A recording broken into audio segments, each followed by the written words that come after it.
Knockouts in 3 Counts starts now. Whoa, what up, though? Technical issues aplenty, but we have figured it out. We have got quite the episode for you tonight as we are talking all things TNA. We are talking the Combat Sports Awards. We got all kinds of stuff. We've got my chat with Ryan Nemeth, which I got to do thanks to the fine folks over there at TNA. And then, as I spoke about, it is the Combat Sports edition of the Knockouts. Cory, how the fuck we feeling on a Tuesday? Getting through it, man. Ready for the weather to break. We got a couple more months left. Waiting patiently as I can be. Put it that way. How about you? Hey, man, I can't complain. We're moving. My glasses are still holding on, even though they broke on me on the middle of the Lions game.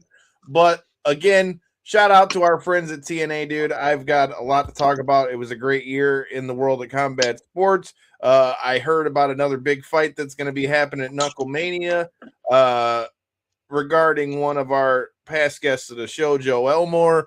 There's a lot of good things to talk about, both in the world of combat sports. But before we get to that, man, like I said, we've got the debut of Ryan Nemeth. He's the younger brother of Nic Nemeth, and as you've heard him say on TNA, his big brother, Nic Nemeth. We talked about a lot of things. We talked about goals for the Nemeths. We talked about being nominated for Tag Team of the Year for TNA.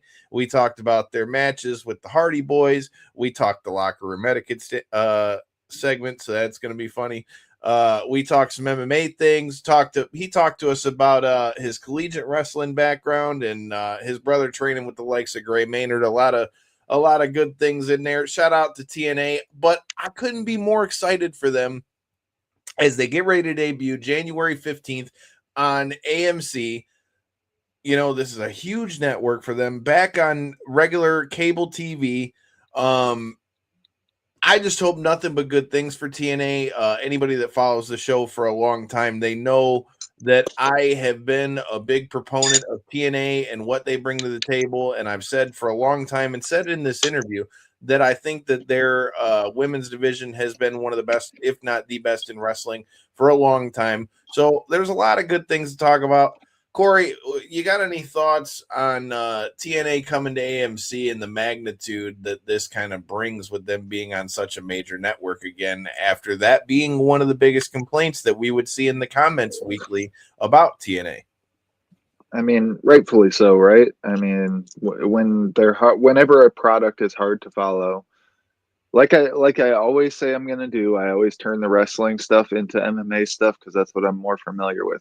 Look at how bad Bellator fell off a tank when they started having to change networks and do this, that, and the other, and nobody could find out where their product was. Even when, let alone when events were and this, that, and the other. And I'm sure TNA was dealing with the same type of issue. That being said, when you move into more of a, regular home, people know where to find you, when to find you, it does nothing but help the business, like, drastically. Especially for the more casual fans, the people that don't care to do the research, to figure all that type of stuff out. You're not wrong, dude. And like I said, we've talked about it not only with names like Nic Nemeth going there. Shout out to past guests of the show, Matt Cardona, as he is now signed back with the WWE. So shout out to him. He is definitely always ready. But I mean, the TNA NXT partnership has done a lot to help them out. And I think that them being on a major network is really going to finally be able to put them back in front of the eyes that they need to be in front of, and hopefully be able to expose people to the good wrestling that there has been with TNA for a long time. And I think not only just a long time, but what could be to come. So without any further ado, my chat with Ryan Nemeth. Here it is. Hey, man. Good to see you again. What up, though? This is Knockouts in 3 Counts. We told you we had quite the interview for you tonight, man. A guy who, we've gotten to see his brother Nic on the show. Now we have a debut episode today. We've got Ryan Nemeth joining us to talk about TNA's debut on AMC. My brother, I appreciate the time.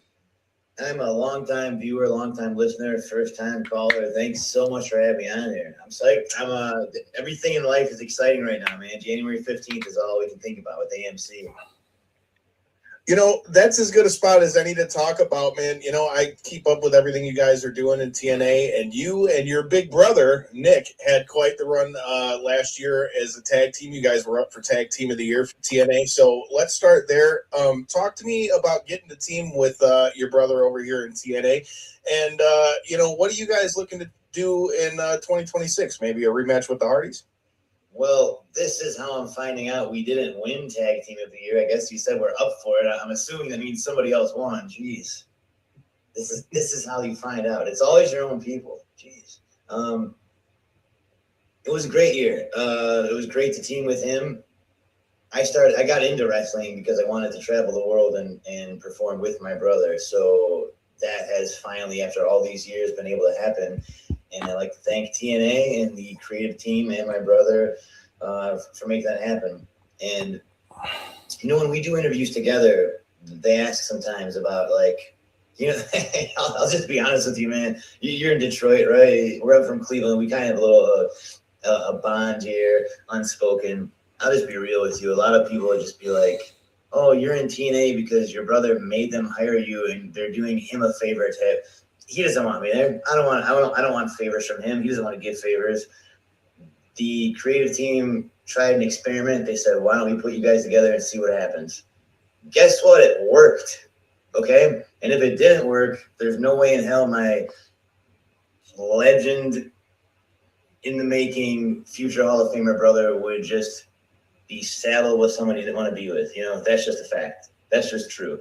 And I wouldn't want that either. But it went very well, you know.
A great partnership. It's really fun. I've been able to wrestle with guys that I didn't come up with who are in WWE. Even in AAA, we had that big tag team, crazy 8-team or 4-team, however many people were in that. We had people from SmackDown, people from Mexico. I mean, the blending of these two companies and other companies is so fun. It's unprecedented. At least as far as I've been alive, I know that, you know, things used to happen in the past century, but I'm still young and up and coming. I was born in 2014, so this is all very new to me. Joe Henry appearing in the Royal Rumble with a very fun spot is cool. You know, Nic / Dolph going on Monday Night Raw on Netflix and having an insanely awesome match. We get Matt Cardona. I mean, it's great. It's all good. And it's all kind of the perfect storm.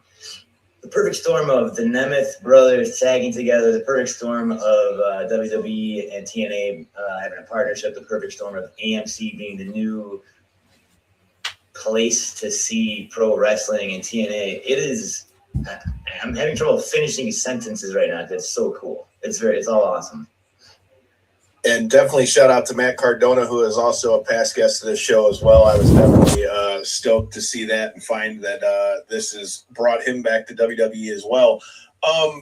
We talk about AMC. I know a lot about what you and Nick do with the comedy stuff, as well as I got to see one of your shows here in Detroit, as well as doing acting and other things like that. For like just Joe average wrestling fan who, maybe they just watch, just wrestling. How wrestling fans are. There's people in the wrestling bubble that's just what they watch.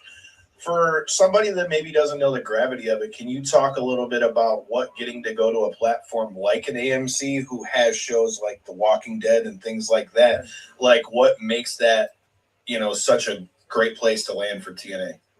Well, just by the numbers, AMC has amazing reach compared to where TNA has been in the past, including right now.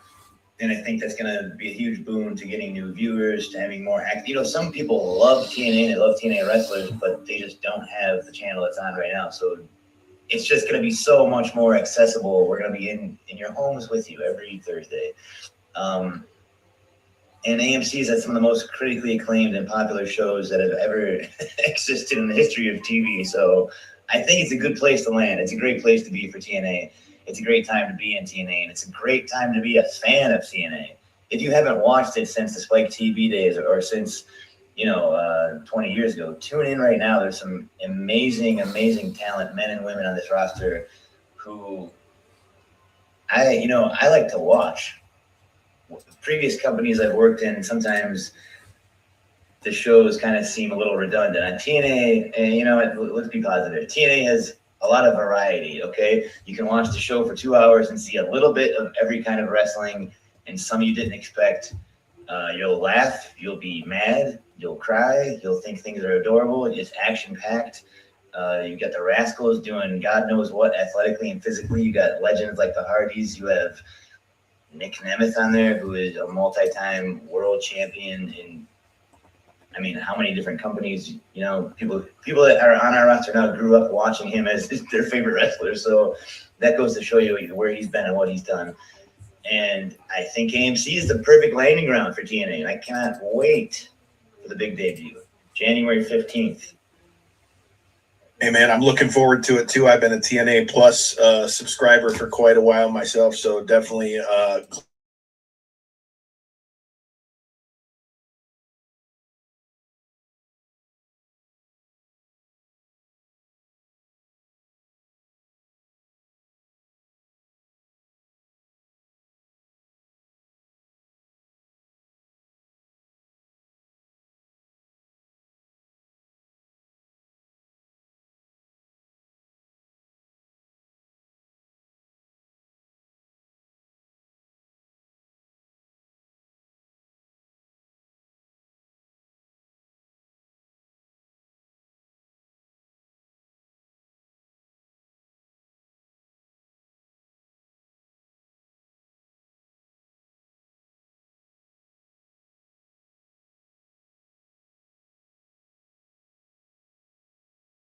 or if you are a deathmatch fan, you got a guy like Bear Bronson who just went for a title, who's been dipping his toes in the deathmatch scene after he left AEW.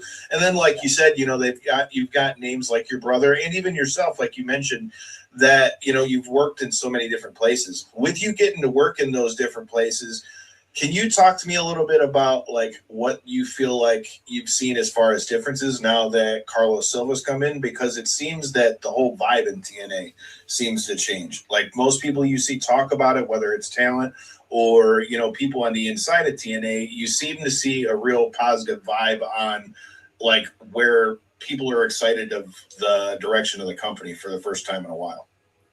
Well, every different company and every different regime of leadership has a different vibe. I've been part of a few vibes that I'm using the words to use that have shifted. My first company I ever worked at, halfway through my tenure there, someone else took over, and it can be jarring. I think the changes in TNA have been, I don't know how to put it any other way. We're on AMC now. We're partnering with WWE now. Every show that the numbers have gradually, and sometimes more than gradually, increased in attendance, in viewership, in awareness. when I wear my TNA jacket when I'm flying the airports, I have this lovely TNA tracksuit. But now more than ever, when someone sees that logo in the airports, they go, "Oh yeah, I started watching again," or "Oh yeah, I know about TNA again." Where that's not always been the case. You know, some people, I think the numbers, the awareness, the exciting 2-hour TV show every week, going to a show is the biggest thing ever. The roster and everyone in the back feels like we are all on the same team trying to. So I would say wrestlers, production, people working the merch stands, we're all like on the same team, and that's kind of cool. I've never felt that way before. You know, I do my little Instagram show, Get Close to Ryan Nemeth. That is just something that everyone who works on it is excited about. Like even I used to have to go around asking people to be on it. Now as I get texts going, when are you going to have me on? Can I be on it next week? Like that's not happening in other companies, you know? And I mean, it's not happening at the companies I've worked at. So Carlos treats it like a team. He has attainable goals and numbers, and he's an athlete himself. I know he's gone running every single day for years and years and years. Like he's competitive, black and white. What's the numbers? How do we get there? Here's my goal. Let's step by step get there. And he did it. He basically said when he came in, I want to be on a better platform, a better channel. And we were all kind of like, well, that'd be nice, maybe. And then it happened, and it's just like, all right, there's the proof. What else do you want, you know? Absolutely. I couldn't argue with that at all. I loved his chat with my buddy, Adam Bernard from the Sportster. Before I let you get out of here, I got 2 more questions for you that are both short. When this airs, we'll also be doing our Combat Sports Awards for 2025, if I can spit it out. Are you do you ever get down with MMA or, you know, boxing at all? I know your brother's got the wrestling background. Do you get down with it at all? I loved amateur wrestling. I loved wrestling. I loved playing rugby. And I love watching college wrestling and high school wrestling, Olympic wrestling. I do not follow MMA. You got to give me a break on that one, man. There's too much. I feel that. I had to ask because, like I said, I know Gray Maynard, who was also at the school with your brother and all that stuff, still has a gym here and trains with a lot of our guests. So I had to throw that out. This last question. I'm a huge fan of Detroit. Huge fan of doing comedy there. And you mentioned being at one of our shows. Was that at Go Comedy or somewhere else? It was the one. It was the most recent one you did. It was Bound for Glory weekend. So was that the Nemeth Bros Hunkamania, or was that? Yes. Oh, nice. Yeah, it was. Yeah, man. Like I said, I enjoy what y'all do, man, and I definitely look forward to you guys coming back to Detroit, man, because I've heard nothing but good things from everybody I know that was there. So definitely. Every time we're in Detroit, it's one of our favorite shows. Detroit's a huge comedy, huge improv hotbed. A lot of the guys I performed with and ladies I performed with at Second City here in LA come from Detroit, Second City, and I gotta say it's legendary and it feels so great. We did the Detroit Improv Festival this summer. I love Detroit comedy, so I can't help you on MMA, but I will definitely support. Hey, I love it, dude. Anytime you need any help with anything in Detroit, man, remember your friends at Knockouts and Free Cons. The last question I got for you. So we got a segment on the show. We call it Locker Room Etiquette, but it's not what you'd think. It's not trying to poke, pick, and prod. It's like, what are some of your biggest pet peeves when it comes to whether either something that might annoy you in the locker room or something that you would give as an advice to young guys coming in? We've had guys like Josh Briggs tell us, bring your own squirt bottle, bring your own wrist tape, keep your baby mama out the locker room, man, never stop training, wash your balls, just all kinds of different funny ones. So if you had anything that annoys you, you know, that somebody does in the locker room, or a piece of advice you'd give to a young guy, what would it be? My advice, guys, I have a lot of advice to give, but you want me to pick one? I'll pick the boring one. If you're going to ask someone for advice and you're new, I think it's a good lesson to not then take one step to your left and ask the same question to someone else right next to them, and then just go down the line asking. If you are the person who's giving the advice and then you're like, wow, I've really passed some knowledge on to this young guy. Sounds good. He'll be better off. And then they just go to your left and ask your friend the same question. You just want to, just so mad, you know, my advice wasn't good enough. You want to hit now, you know, like, that's it. Makes you feel like they didn't care at all. Yeah. Or do it privately somewhere else. Don't publicly go in the locker room asking every single person the same question, because you kind of seem like a fool and disrespectful. Hey man, I totally can feel that. It's definitely even just talking to people, like when somebody will come and ask you your opinion, and then you just like that they asked somebody else the exact same shit that they asked you. You're just like, well, then why'd you ask me for? Why did you ask it? Or a different version of that is asking advice, and when they give you their answer, tell them why they're wrong about it. Again, why did you ask? How about just don't ask? Yeah, so if you already thought you knew the answer, then you didn't need mine. That's a good one to add to it. Well, my man, I appreciate the time. Make sure you guys check out TNA's debut, January 15th on AMC. I know I'm going to be watching. If you're in the Detroit area, make sure you watch it. And like I said, anytime y'all come back to Detroit, man, shoot us a line. Hey, let me just say one final thing here. Speaking of live, events and cities, don't forget we're in Dallas next week, 15th and 17th. We're in Albuquerque, January 22 and 23. Tickets you can get on TNAWrestling.com. You can watch everything at TNA Plus, but try to watch on AMC. Catch us everywhere, man. And like he said, man, if you can make it to a live show, I got to go to all the ones they had in here in Detroit. I was at the show that you guys, the pay-per-view you had in Vegas, Mania weekend. If you can come to a TNA show, bro, you need to be there. It's going to be a good time. You know what time it is. And again, if you can't catch it live, catch it on AMC, catch it on TNA Plus, catch it on AMC Plus. We're everywhere, and we want you to be part of the fun. You heard the man. Make sure you're checking it out. TNA coming at you January 15th. Make sure you guys stay tuned for the knockouts for the MMA awards. Appreciate you, my man.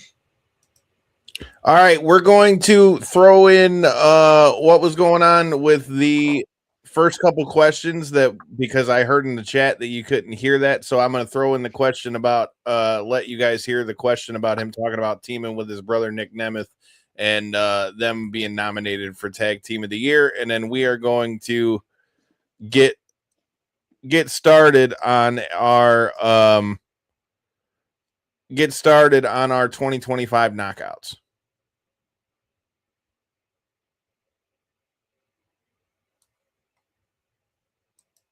Going to do in 2026, maybe a rematch with the Hardys.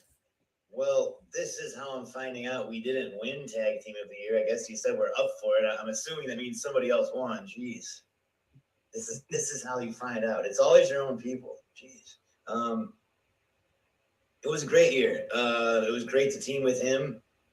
I got into wrestling because I wanted to travel the world and perform with my brother. So that has finally, after all these years, been able to happen. And I'd like to thank TNA and the creative team and my brother for making that happen.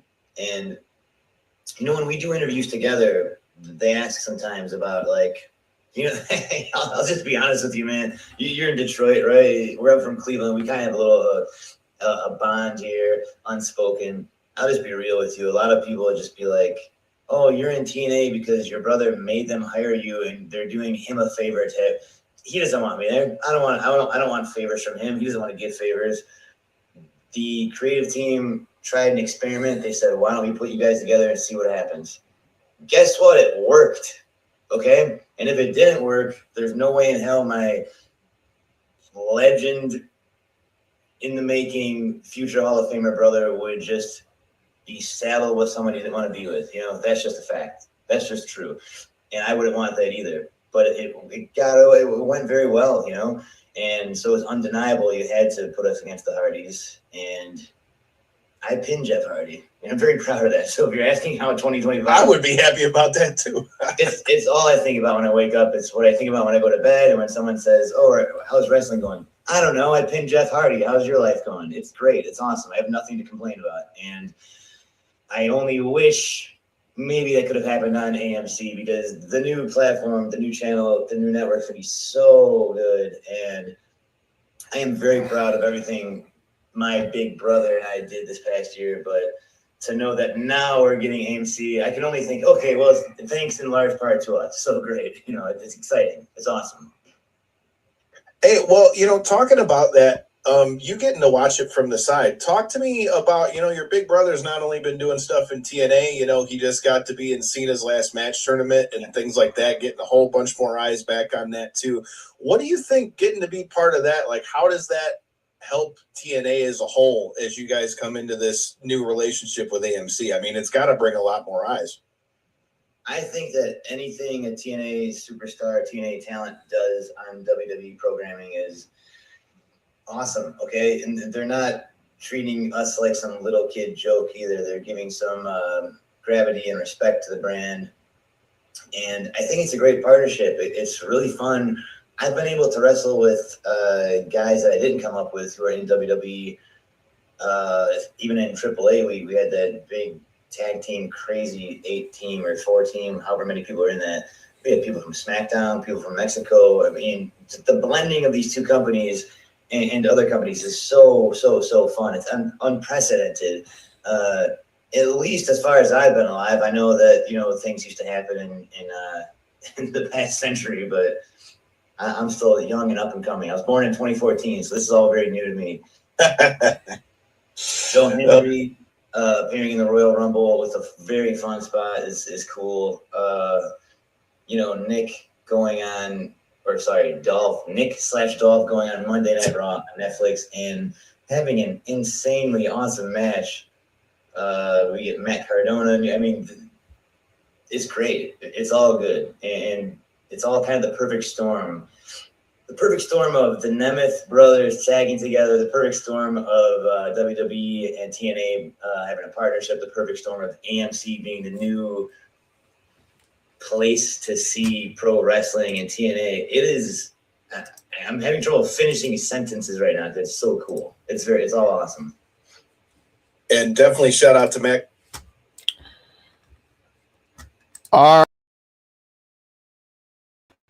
That is our chat with Ryan Nemeth, man. Shout out to TNA for the link on that one. Definitely make sure you guys check that out.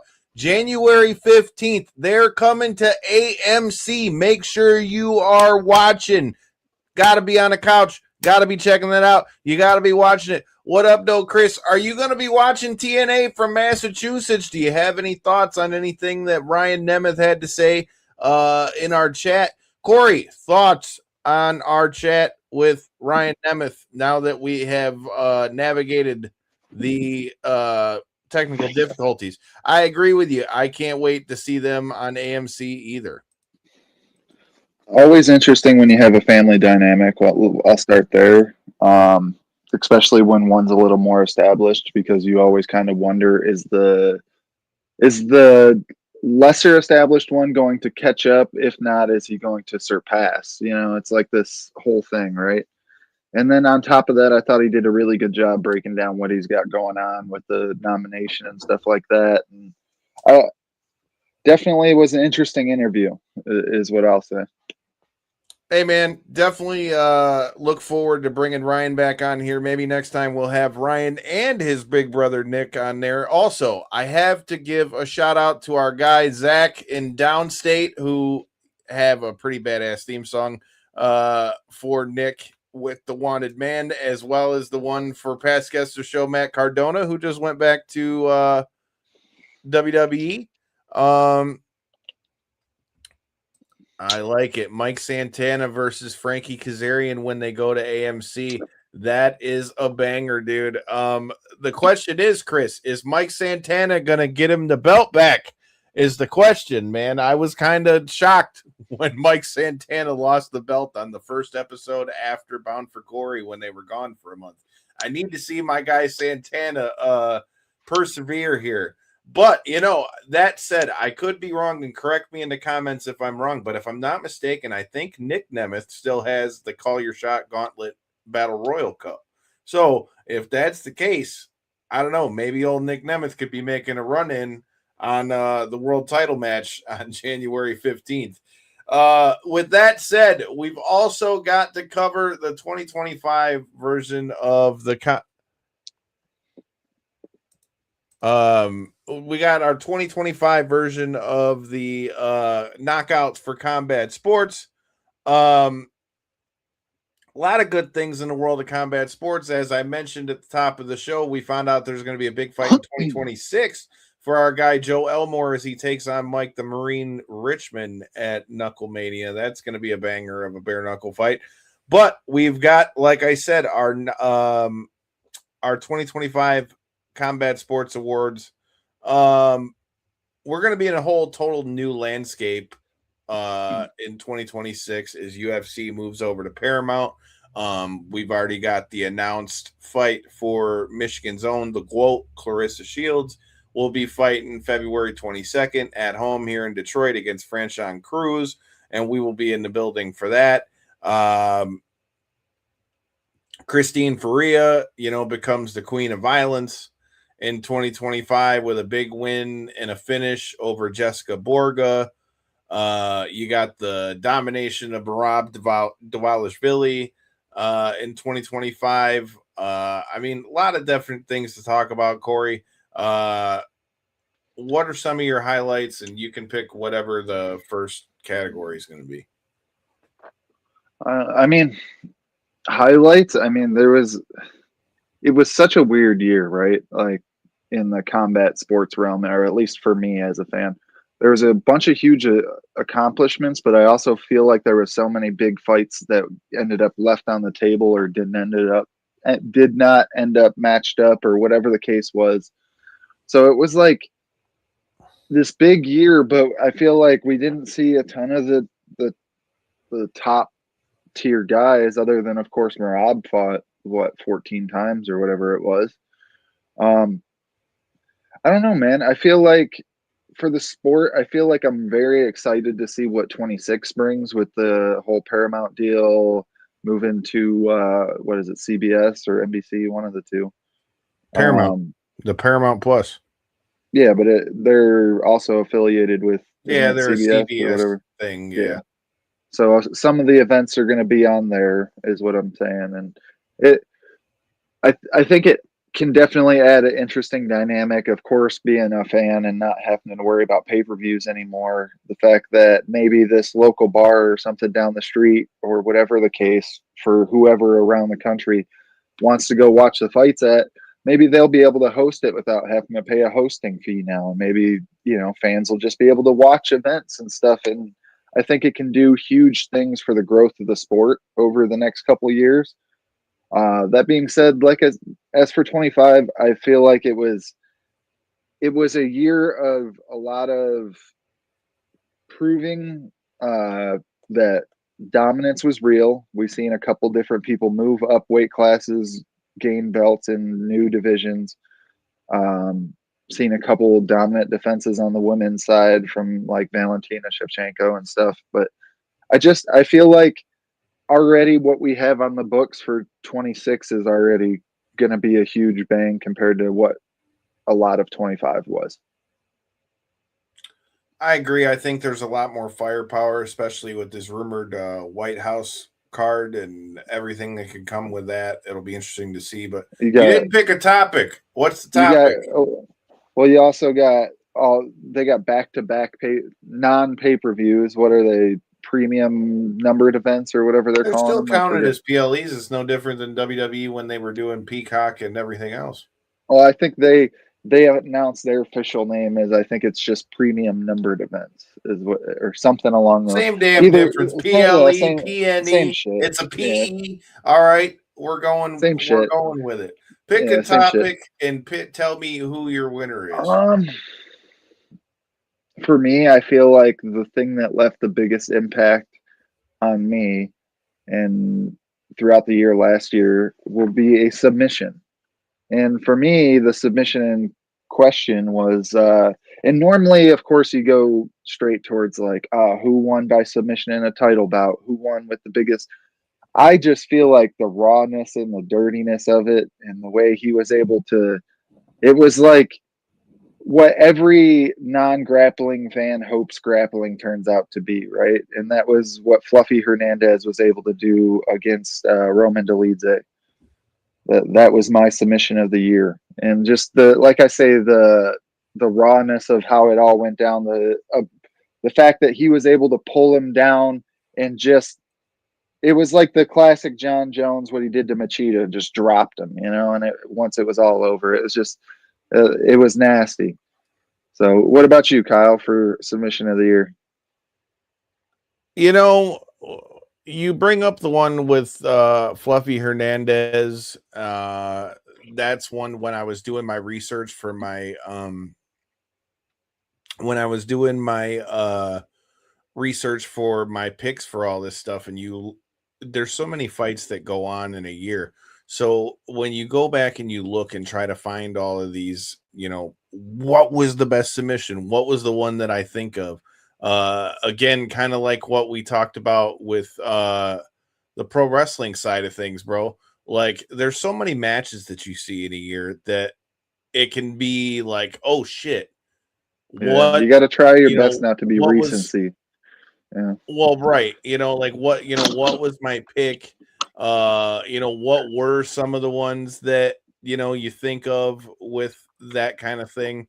I'll be honest with you, dude. One that kind of, sticks out to me would be the one that you were talking about with Fluffy. I think that the one with John Silva and Bryce Mitchell was another one, just purely for like what that did for John Silva, like automatically kind of like putting him on Front Street, and immediately putting him as like a top contender, being able to do that to somebody like a Bryce Mitchell. There was also a couple nasty ones like the inverted triangle that we saw. If you saw the clip that floated around with that, I would say for me, the pick is going to be the Fluffy Hernandez one as well. But like I said, there were a few that were dope. Like I said, if you haven't seen that one from Octagon, go check out that inverted triangle. That was a wild one. The Sean O'Malley and Marab fight where Marab just neck cranked Sean O'Malley into oblivion. What a way to put an exclamation mark on like their fight series and stuff as well. So, I mean, there's a lot of different ways that you can go with that. But yeah, I would say that would be my overall pick for that. For me, if I'm picking the next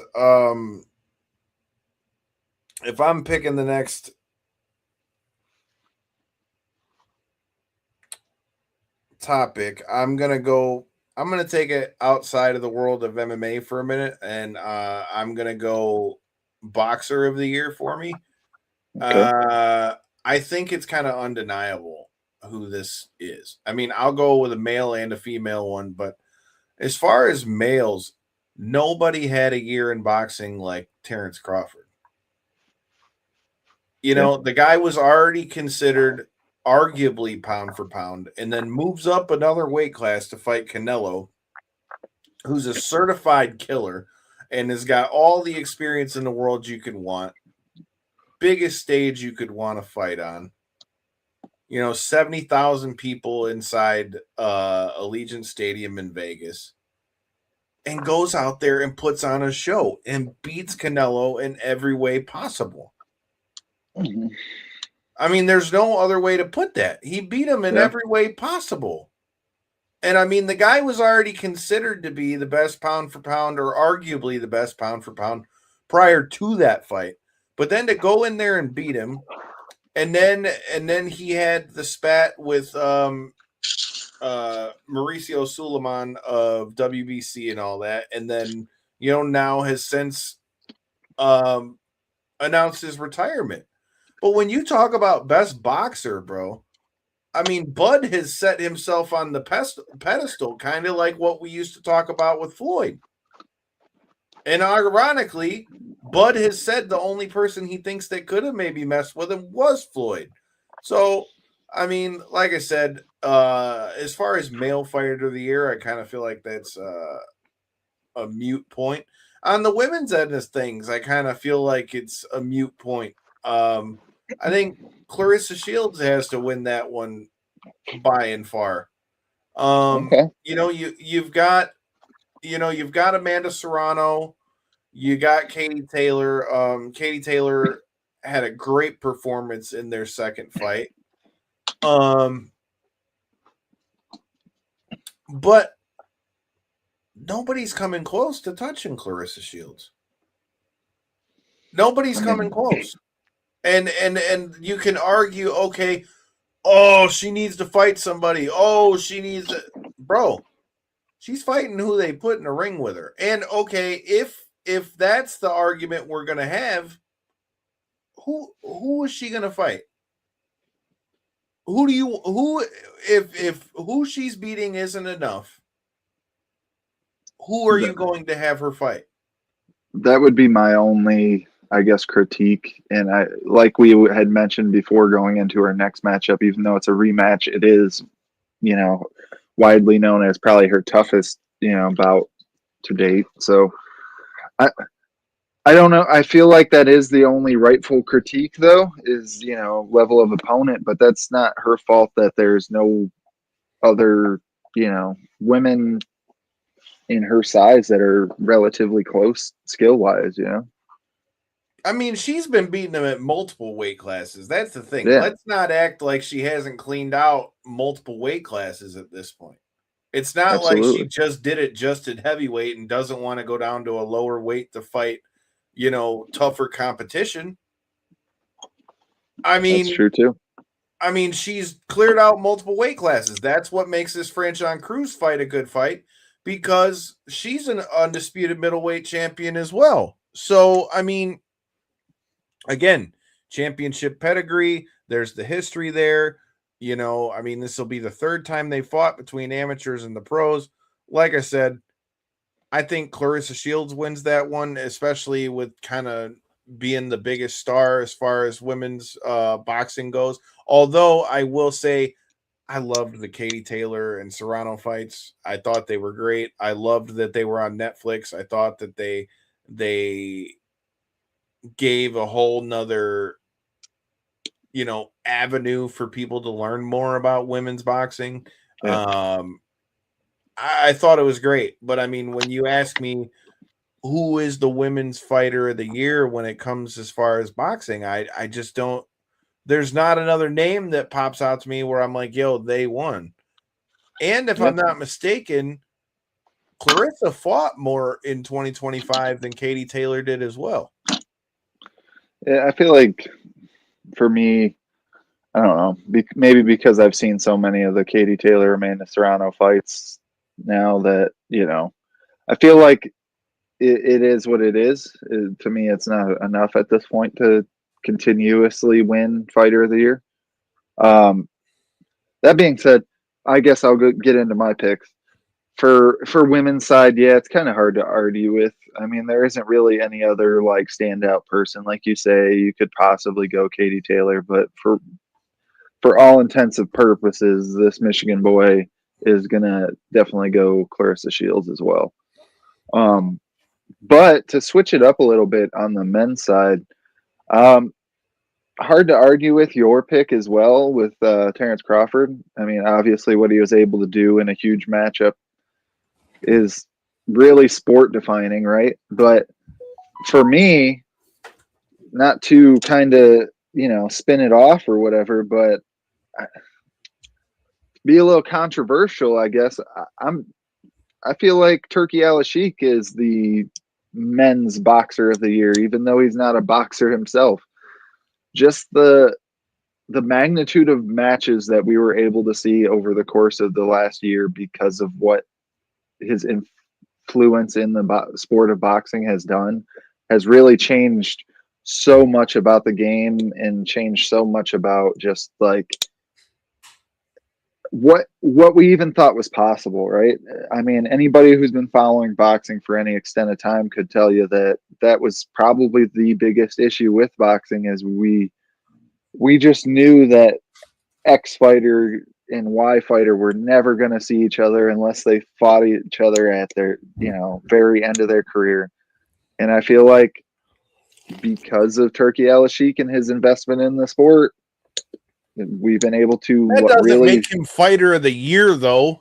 It does in my book, bud. Does in my book. He's not fighting. Who did he fight? You're right. Blowing out the Dundee out of his wallet? Come on, man. Yeah, he fought the standards of the sport. That's what I'll say. He had the biggest bankroll. Oh, absolutely. You're absolutely right, and I don't disagree if I'm going to not try to be, I guess out of left field a little bit with your pick, but I just feel like realistically we would have never seen that fight to begin with. We would have never seen a magnitude of fights that there's so many. I'm not saying that he isn't great for over the last boxing. year I and think a he's half, great 2 for years. boxing. I'm just saying fighter of the year, though. Hey, wins You my can't be vote. fighter of the year if you didn't scrap, dog. That's the whole part. He's got to be the fighter part of the fighter in the year. He's just the bankroll part. Hey, we don't have a promoter of the year for boxing, so he wins this award instead. Then maybe he wins promoter of the year, period. Oh, dude. Oh, that's a new one. All right. Well, that means you got to pick the next category. I mean, since we already got submission out the way, might as well go with the other method of victory, right? So knockout it is, and for me, realistically, there was a couple that were definitely worthy, right? But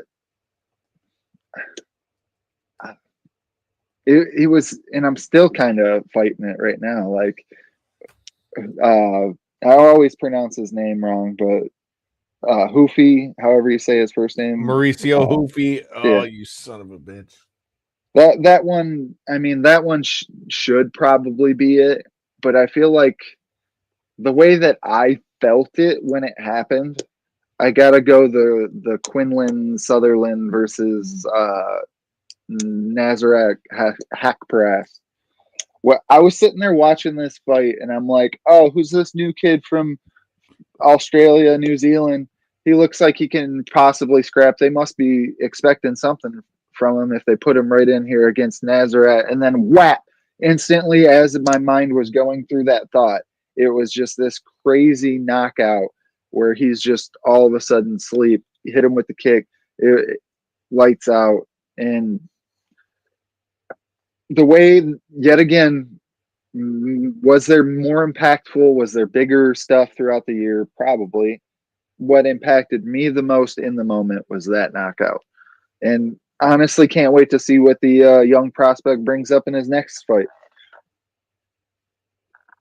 Look, all I'm going to say is I feel like Mauricio Hoofy's spinning back kick is kind of undefeated on this one, dude. But it's right up there with Lerone Murphy just ending Aaron Pico. Yeah, that was a wild one too. With that spinning back elbow.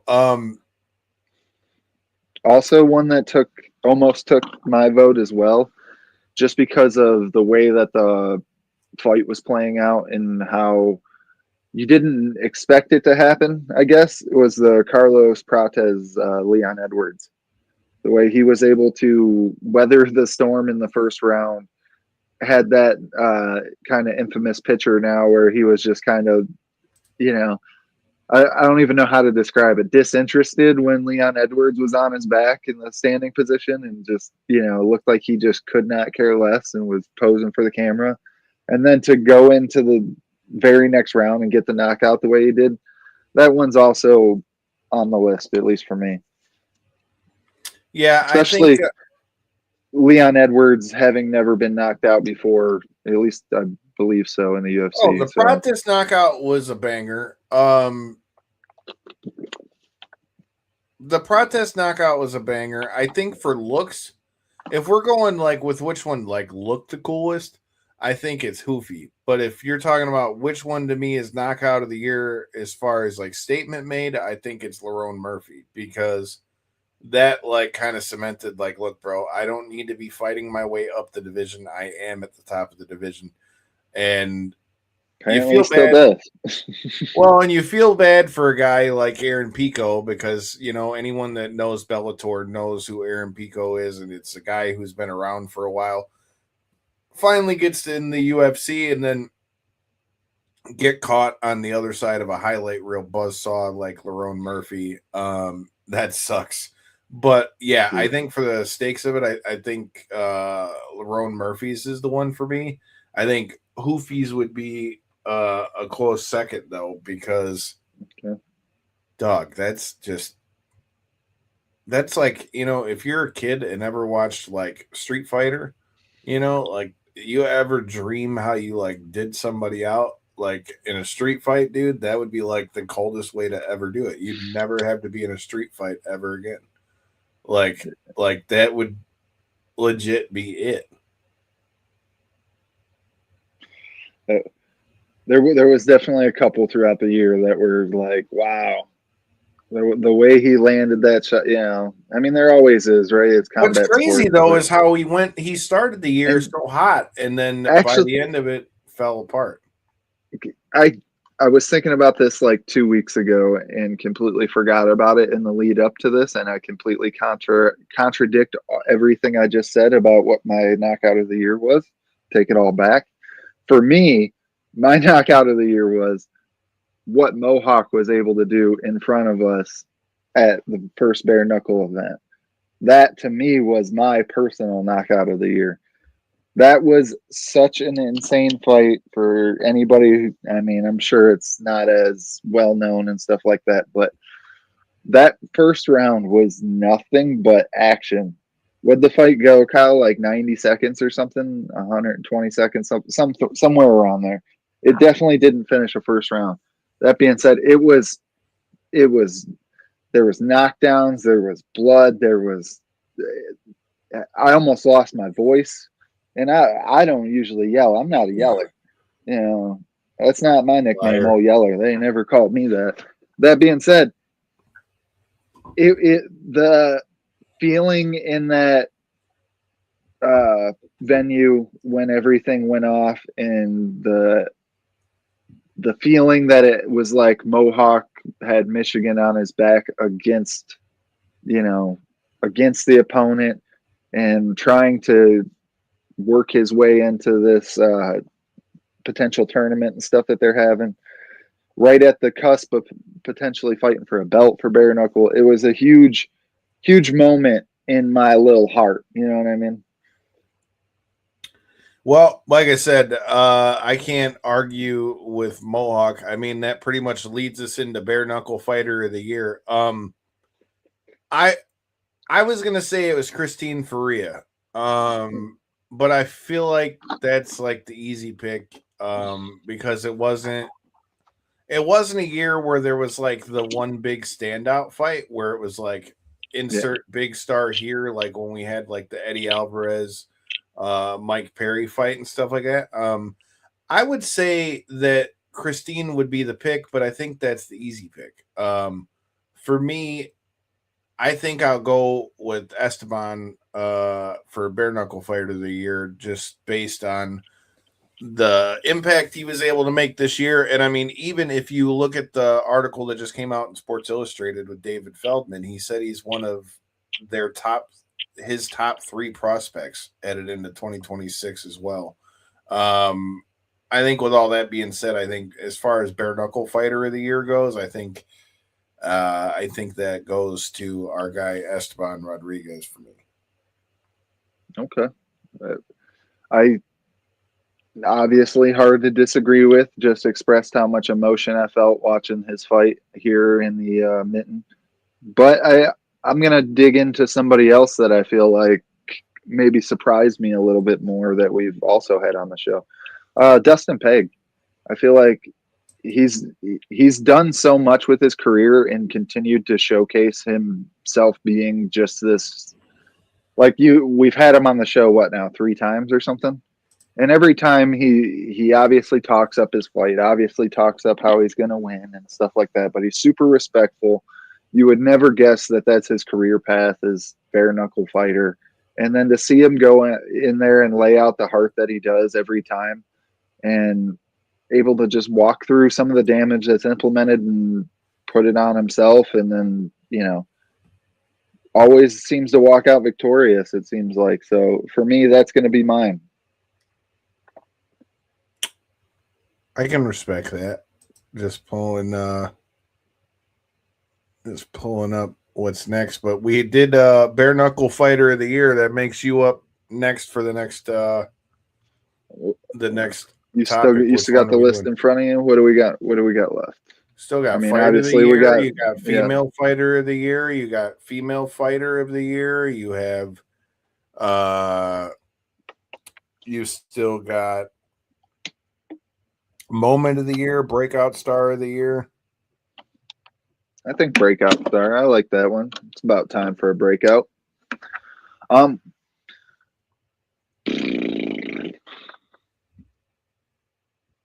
Controversial pick here, a little bit, but I feel like she don't get no love. Mackenzie Dern, current champ. Interesting. I feel like she went from being this person that everybody just kind of looked at, if you get what I'm trying to say. You know what I mean? They didn't appreciate her fighting skills and what she actually brought to the table. They just looked. And I feel like this last year has changed that a lot for her career. Not only is she the belt holder, but she was able to get 2 victories.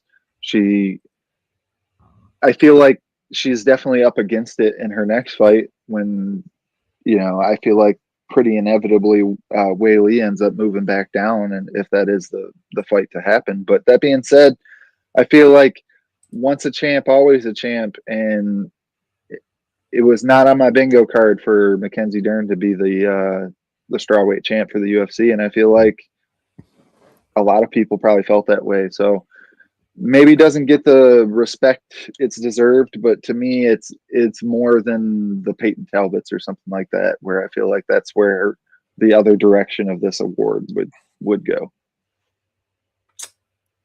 You're mistaken. That wasn't who my pick was going to be. You're talking about women. We got women's first. I was just saying. Oh, in general. One, okay, I was so, saying, okay, yeah. Okay, I got you. So yeah, breakout star of the year for me, dude. It's kind of, I have a total different pick on that one. For me, the breakout star of the year is Joshua Van, dog. Yeah, hard to argue with. Joshua Van is the pick. Didn't nobody know who the fuck he was before 2025. The dude fights his absolute heart out against Brandon Royval, which, I'll probably be talking about that one in another category here in a minute. But the guy fights his heart out, works his way into a title shot. Obviously isn't the way you want to win the title, with Pantoja breaking his own arm essentially. But nonetheless, the guy is a world champion at this point at such a young age. He's the youngest champion. And on top of that, he's the first, if I'm not mistaken, he's the first champion from Miramar too. So so much prestige with it. And then to kind of just bull his way in the door. I think as far as breakout star, I feel like there's not really another answer as far as Joshua Van, because even though Mackenzie Dern may have won the title, everybody knows who Mackenzie Dern is. Mackenzie Dern has been around for a long time. She's been on the cusp of that for a while. Joshua Van, on the other hand, is still a young dude who truly rose from where, I don't know if he was ranked coming into the year. He might have been in the and top then to 15, end it as 10, world champion, and then have arguably fight of the year on top of that with Brandon Royval, which I'll just let it out the bag. We can go fight of the year after that. Brandon Royval and him is fight of the year for me, dog.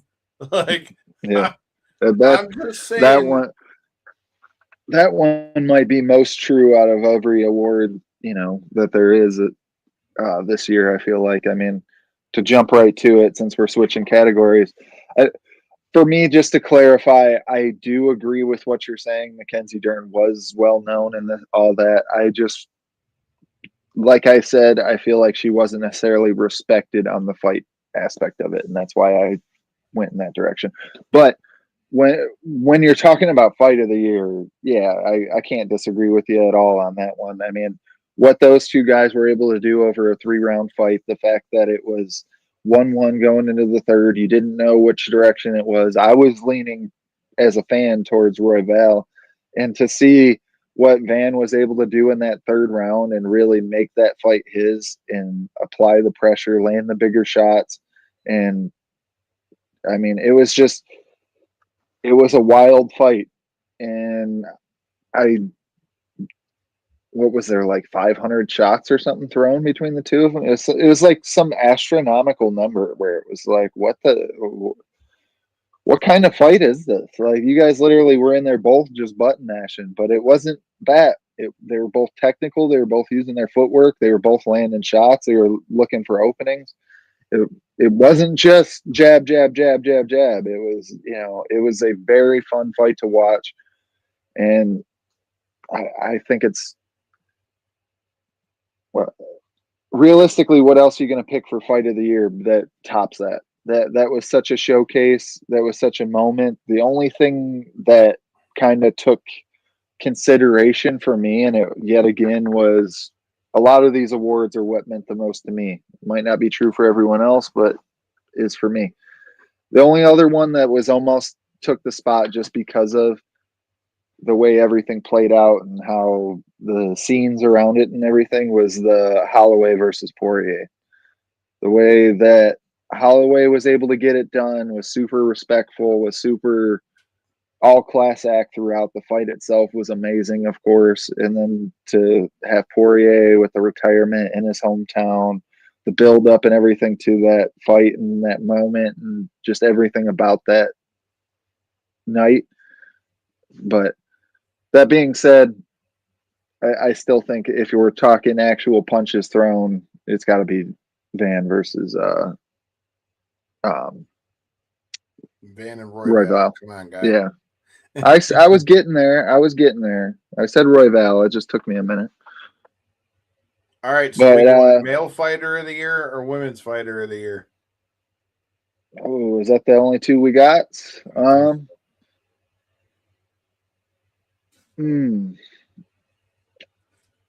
didn't you say moment earlier too?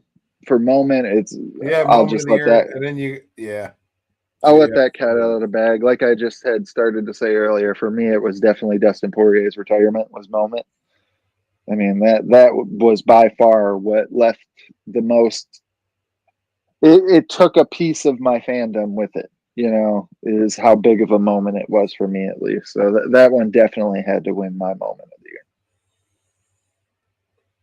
year. Yeah, I was a big Dustin Poirier fan myself, being a fan of him since the Fightville days, or was it Fightville or Fightland, the thing that was on Showtime, and then watched him all.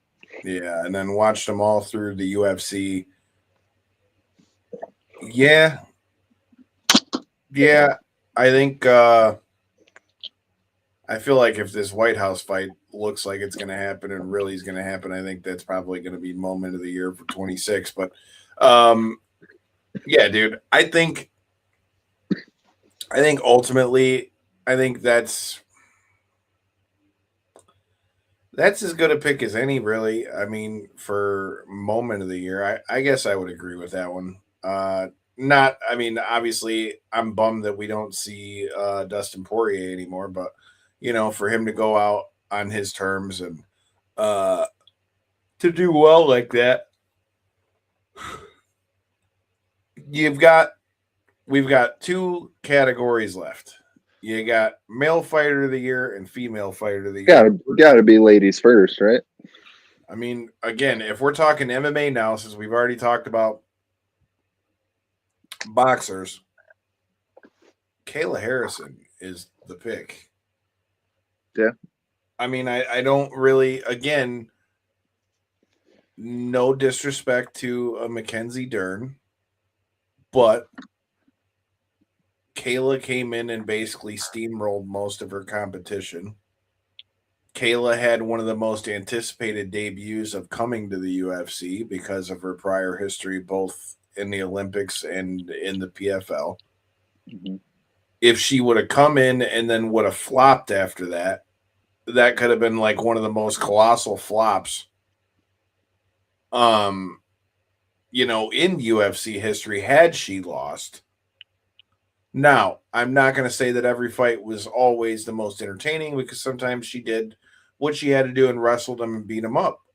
But what I did like about what she did is, regardless of which fight we're talking about, she left it to where when those fights were over, you're looking like Kayla Harrison dominated these fights, which ultimately I think was her ultimate goal coming into the UFC was showing that the dominance that she displayed in PFL is something that she could keep up and make crossover to the UFC, and now has put her on a collision course to fight her old teammate Amanda Nunes in what is unarguably probably the biggest super fight that's left, at least right now, in women's MMA. For the same reasons that you said with Katie Taylor, I would say Valentina Shevchenko, but we've already seen her and Whaley fight before. No, that was the first for them. That was the first for them too. You're right. That was the first time. I was thinking of Whaley and somebody else. But we've seen, so she beat Whaley, but Valentina's kind of in the same boat as what an Amanda Nunes was, where she beat everybody. And I'm not discounting her beating, her beating Whaley. If anything, it makes me have more respect for Whaley coming up a weight class to, make that fight happen and still fighting her heart out. Versus Kayla Harrison comes in here and I feel like had way more pressure on her. Like Whaley was essentially playing with house money. She had already monopolized the weight class below, moves up to take the fight with Valentina. And if she wins, okay, well, I lost moving up. If Kayla Harrison loses, it's done. There is no okay, I'm gonna move back down weight classes, or I'm gonna move up weight classes. Or there is no plan B. For me, I don't necessarily disagree with your pick, except I do disagree with the part of the analysis because I ultimately lead the other direction. I do believe it's Valentina for the things that you had mentioned. For me, I agree with everything, especially on your last rounding point was the Kayla Harrison has a lot of stake in the game, right? Like she has to suck herself out for a month to even get close to the weight. She has to basically walk around in top physical shape almost all year round and then still hit this incredible weight cut just to make the weight class. So like you say, I don't disagree with that, but if I'm not mistaken, she only fought once last year. So for me, that kind of takes away from it a little bit. But for me, it's the opposite. I feel like what Valentina was able to do against Whaley, where I feel like the difference between 115 and 125 doesn't seem crazy in, 10 pounds difference doesn't seem that much. But what she was able to do to Whaley, and not only that, I feel like also what she was able to do in the Manon Farrow fight, that one really kind of surprised me. I thought that was going to be a huge challenge. It ultimately was. I mean, if I'm not mistaken, Farrow won 2 rounds. For sure one, but I think it was 2 even. But for me, I feel like personally, I was a huge Valentina fan a couple years ago, still am, but was a really big fan when she was running through the Jessica Eyes and stuff like that. When she was on her true, I'm just unstoppable, the bullet train, when she was that girl, I was a huge fan and still am, like I say, but I genuinely thought she had hit her crescendo in her career. I thought she was on her way down. If I was a stockbroker, I was going to be selling my stocks, put it that way.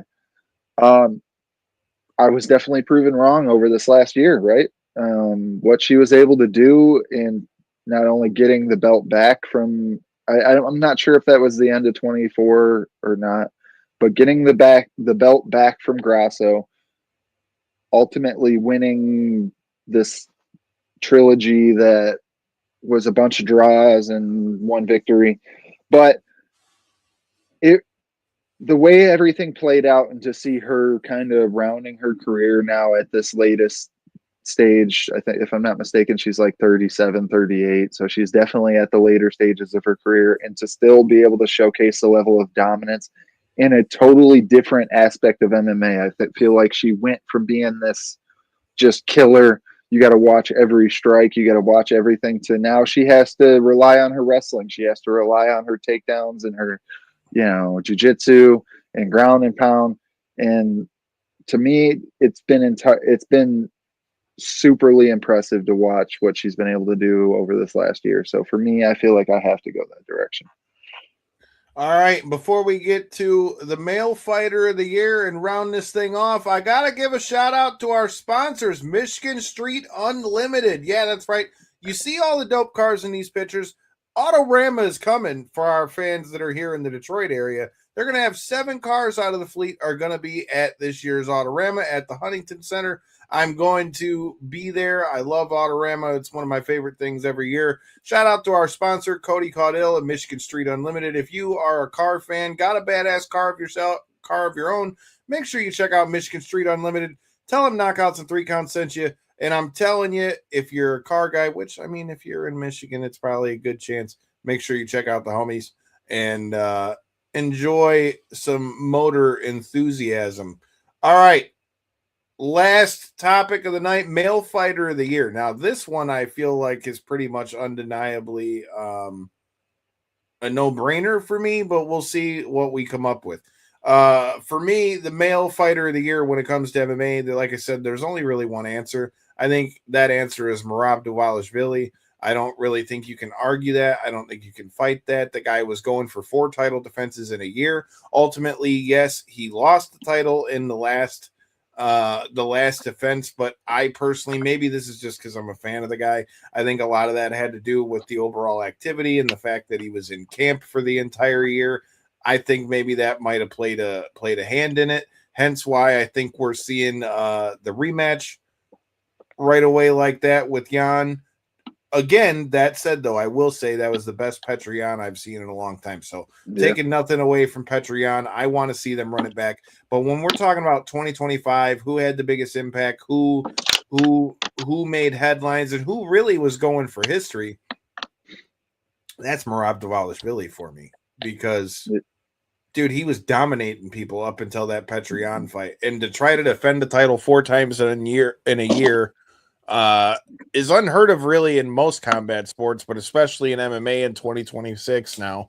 I think this ain't the Tito days. This ain't, like way back when there was only 5 real stars and 3 weight classes, so they needed their guy. It's not that time. I feel like for me,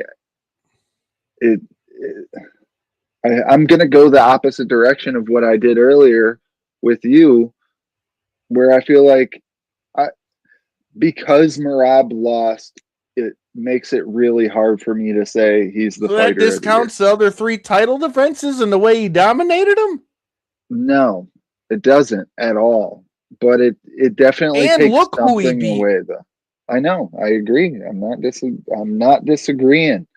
I just feel like. But you're disagreeing.